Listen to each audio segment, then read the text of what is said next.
YTN 라디오 이동희 뉴스 정면승부 2부 시작하겠습니다. 국민의힘 윤석열 후보가 모든 부처의 청년 보좌역을 만들겠다고 밝혔습니다. 대통령이 당선된다는 가정하에 말이죠.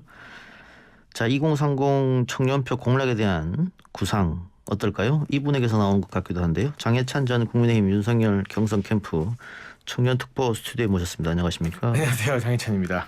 예, 지금 우리 대본에 전 국민의힘 윤석열 경선 캠프 청년 특보 이렇게 써 있는 거 보니까 아직 현재 캠프에 안 들어가는 모양이죠? 선대위 캠프는? 네, 선대위에서 따로 직책은 받지 않았고요. 네. 다만 후보실로 출퇴근하면서 열심히 일하고 있습니다. 네.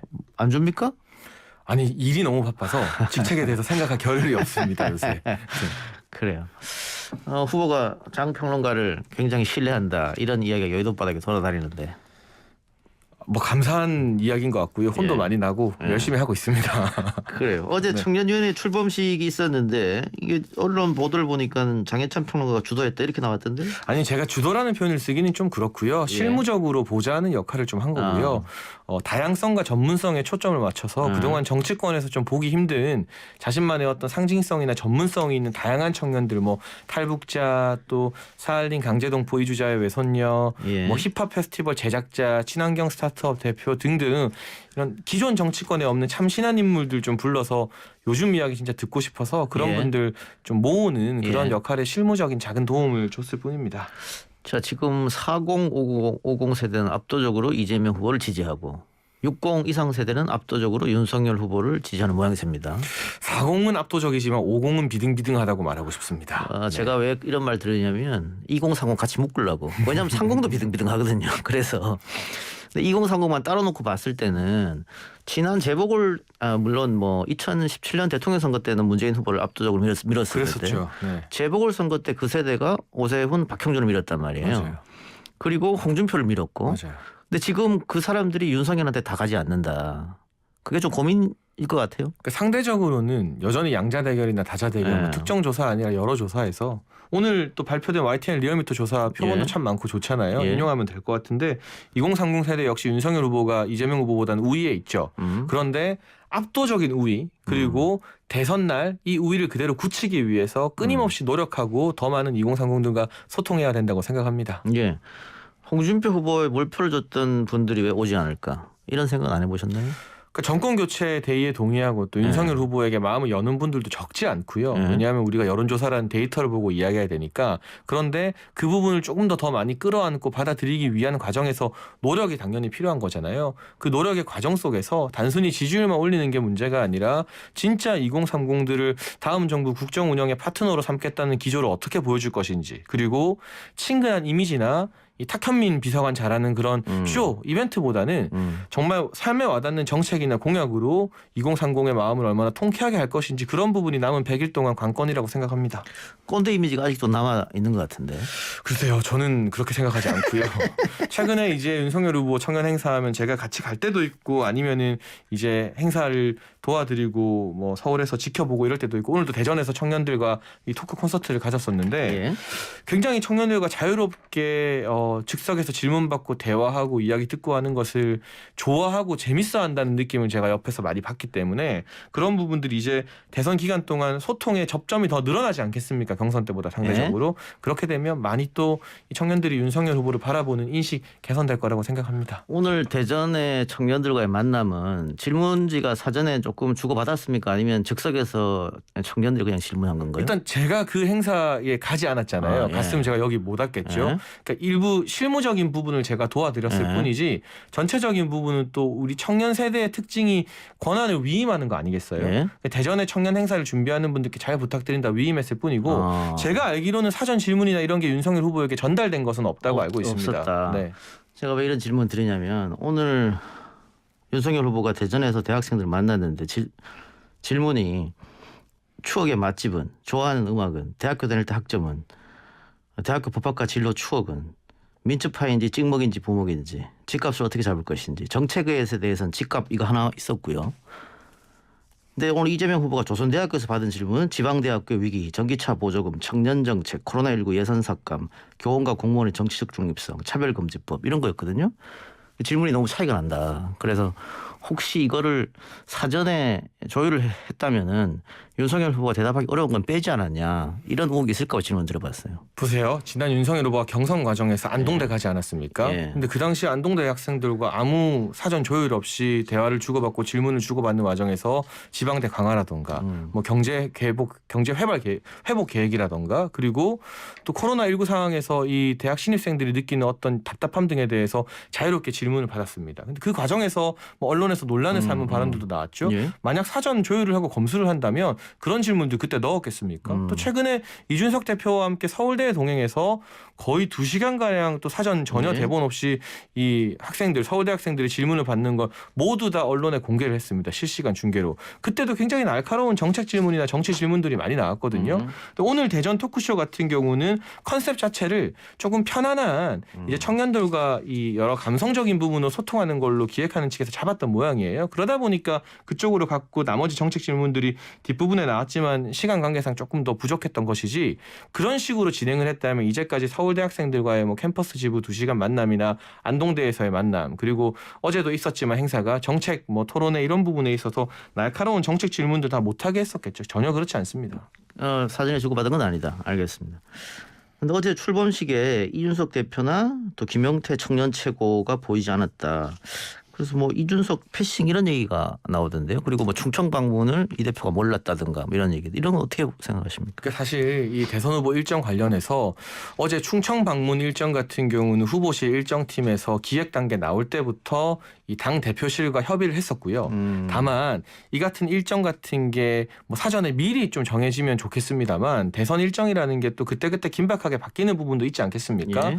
그래서 미리 정해져 있는 일정을 조금 뭐 어떻게 조율하지 못한 것뿐인데 상의하지 않고 독단적으로 한다는 건 전혀 사실이 아닙니다. 예. 적어도 대표실의 관계자들이나 보좌진들에게는 계속해서 소통을 하고 상의를 하는 과정이 있고요. 다만 이게 확정되어서 후보실에서 공식적으로 밝히거나 선대위에서 밝히기 전에 뭐 일부 기획을 아는 분들이 언론에 이걸 좀 뭐 흘린다고 할까요? 말씀을 예. 드린다고 할까요? 그래서 이게 먼저 기사화가 돼서 앞서 나간 부분에 대해서 이준석 대표가 그런 발언을 했던 것 같고 다만 이 실무진들 사이에서는 소통을 최대한 신속하게 하려고 노력하고 있고요. 예. 저도 주말 사이 또 김용태 최고위원뿐만이 아니라 이 윤석열 후보가 이번에 방문하는 대전이나 또 충청 지역의 청년위원장들 분께 전화를 드리면서 그동안 일을 조금 빨리빨리 하려고 하다 보니까 소통이 조금 미흡했던 부분에 대해서 양해를 구하고 앞으로는 지속적으로 예. 소통해 나가면서 함께 하자 이런 이야기 또 좋게 나누고 있습니다. 그러면 뭐 후보나 대표 간에 불통은 없다. 소통을 잘하고 있다. 저는 그렇게 생각합니다. 네. 장평론가도 이 대표랑 친분이 꽤 있잖아요. 오래된 사이죠. 예, 그러니까 네. 혹시 뭐 불협화음 있으면 또 장평론가가 중재를 하시지. 그런데 이제 이 대표의 팬덤은 예. 저를 별로 안 좋아하고 또 우리 윤석열 후보의 강력한 또 지지자분들은 저보고 또 이 확실하게 윤석열 후보님 편을 들으라고 하는데 저는 이 정권 교체를 위해서 윤석열 후보와 이준석 대표가 함께 손잡고 이 정권 교체를 이뤄나가는 게 가장 가능성이 높은 좋은 방법이라고 생각하고 있기 때문에 언론에서 경선 과정에서 많이 막 이야기하고 조명했던 것만큼의 갈등이 실제 있지도 않았는데 그게 좀 재밌는 뉴스거리가 되다 보니까 좀 확대 재생산된 예, 측면이 있고요. 예. 지금도 보면 이준석 대표가 페이스북에 글 올린 것도 측근의 익명 인터뷰로 뭐 같이 가기로 예, 했다. 근데 예. 이게 공식 입장으로 발표된 게 전혀 아니잖아요. 예. 그러니까 언론을 거치다 보니까 오히려 갈등이 조금 더 부각되는 게 아닌가. 실제로는 전혀 그렇지 않고 두 분이 또 사적으로 만났을 때 여러 대화 분위기 등이 상당히 좋은 것으로 전해 들었습니다. 이수정 교수 영입은요. 이 대표가 반대했는데 결국은 후보가 이수정 교수 영입을 밀어붙였다. 밀어붙였다기보다는 네. 제가 생각했을 때는 선대위 회의에서 이 이수정 교수 영입에 대한 의사나 영입을 통해서 얻을 수 있는 여러 가지 효과들, 선대위의 다양성 측면이라던가 또 요즘 치안 문제로 상당히 또 불안해하는 여성들이 있지 않습니까? 네. 데이트 폭력 같은 문제도 많이 불거지고 있고 이재명 후보 같은 경우는 굉장히 흉악한 연인 간의 살인 사건을 데이트 폭력으로 좀 축소해서 표현하시기도 하더라고요. 그런 것부터가 사실은 여성들을 더 불안하게 만드는 경솔한 언행이라는 예. 생각이 많이 드는데 그 부분에 대해서 목소리를 낼 수 있는 인사이기 때문에 다양성 확대 차원으로 이수정 교수 영입에 대해서 설득하고 협의해서 통과가 된 것으로 보고 있고요. 선대위 자체가 굉장히 민주적으로 운영돼야 한다는 게 윤석열 후보의 확고한 인식이기 때문에 이수정 교수님 들어와셔서 좋은 여성 정책 보좌를 해주시면서 또 뭐 이준석 대표가 이전에 우려를 표했던 부분에 대해서는 이 대표와 이 이준석 교수가 이수정 교수가 함께 또 대화하고 토론하면서 여러 가지 등을 만들어 나가지 않을까 싶습니다. 아까 얘기했던 이준석 대표의 팬심 거기서는 이수정 교수 영입에 대해서 상당한 반발을 하던데요. 뭐 꼭 그뿐이 아니라 사실은 뭐 제가 오늘 이 온라인 커뮤니티 팀이나 이런 분들에게 소식 전해 듣기로는 좀 남성분들 온라인에서 활동하는 남성 유저분들의 반발이 있기는 있는 편이다라고 또 전해 들었습니다. 예. 그 뭐 2030 남성표에 문제는 없을까요? 제가 아까 다양성이 중요하다고 강조를 했었고요. 사실 저희가 경선 과정에서 윤석열 후보가 청년 공약 발표했는데 성범죄나 흉악범에 대한 처벌을 강화하는 것과 동시에 무고죄 처벌 강화도 넣었거든요. 그런 부분에 대해서는 또 온라인 남성 커뮤니티의 반응이 굉장히 좋았습니다. 이런 부분들을 일방적으로 민주적 절차 없이 막 갔다가 바뀌는 게 아니라 적절한 토론 과정을 통해서 또 이수정 선대위원장님을 예우하면서 그분의 어떤 정책적인 조언들을 또 잘 받아들이면서 또 다른 분야의 목소리들이나 불안해하는 시각들 여론들도 잘 전달하면 이게 다양성 있는 과정에서 적절히 조화된 그런 정책이 나오는데 완성도를 높이지 않을까 기대합니다. 알겠습니다. 자, 부인 김건희 씨는 언제 언론에 등장하느냐, 공개적으로 모습을 내비치느냐, 이것도 관심거리인데 어떻게 보세요? 일단 이 국민의힘 윤석열 후보 선대위의 공식 출범은 12월 6일로 잠정 결정이 난 것 같습니다. 다음 주 월요일로 예고가 되고 있는 것 같은데요. 선대위가 공식적으로 출범하고 나면 당연히 국민 눈높이에 맞는 이런저런 대외 활동, 그게 꼭 뭐 떠들썩한 대외 활동이어야만 되는 건 아니잖아요. 뭐 봉사 활동이 될 수도 있고 여러 가지 문화예술과 관련된 활동이 될 수도 있는데 그런 부분에 대해서는 적절하게 순서를 밟아가겠다라고 윤석열 후보가 언론에 밝혔으니 조만간 뭐 글쎄요 선대위 일단 출범 이후에 적절한 시기를 보지 않을까 합니다. 그러면 등장하기 전에 지금 문제가 되고 있는 논문 표절이라든가 허위 경력 의혹이라든가 도이치모터 주가 조작 관련 털고 가야 되는 거 아니냐.